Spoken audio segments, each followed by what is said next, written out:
Hi class, this is my informative speech. We all know the harmful narrative surrounding climate change.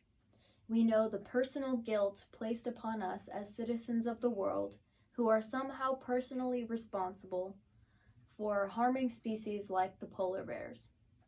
On October 10th of 2019, BBC published an article about the harms that come from worrying too much about climate change.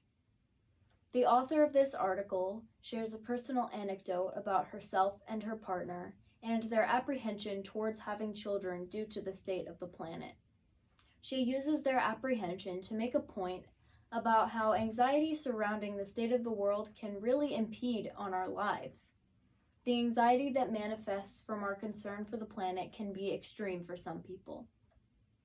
Climate change is an important issue, and there are laws in action that are in efforts to keep it under control.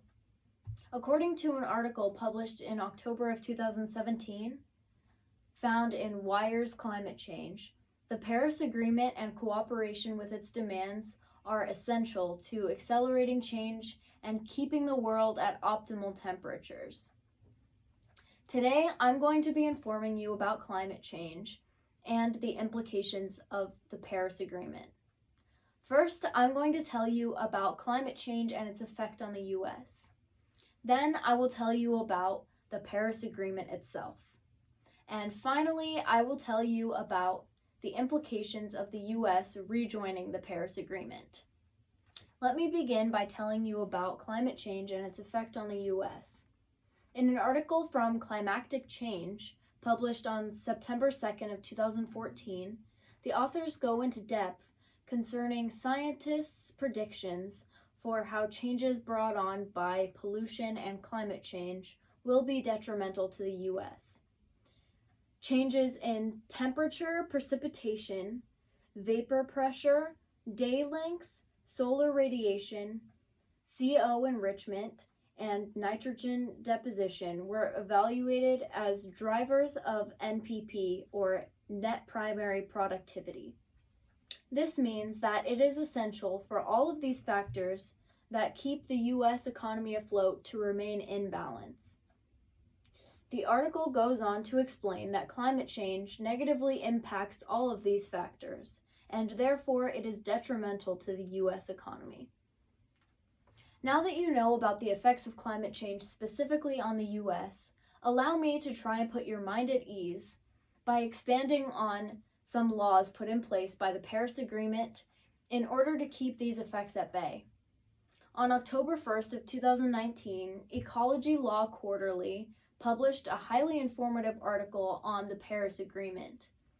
The author of the article goes into detail about the way in which the Paris Agreement operates. It explains that the Paris Agreement was established primarily to lower the greenhouse gas emissions of various countries.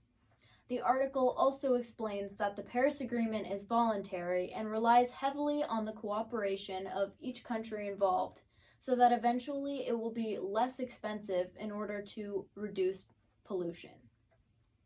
Now that I have assured you that governments are hard at work to create laws, I'm going to tell you about the US rejoining the Paris Agreement.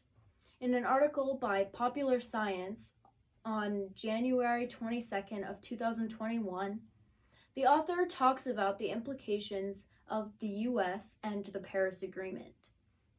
The author writes about President Biden rejoining the Paris Agreement after President Trump left the Paris Agreement at the beginning of his presidency. It is stated that the US rejoining the Paris Agreement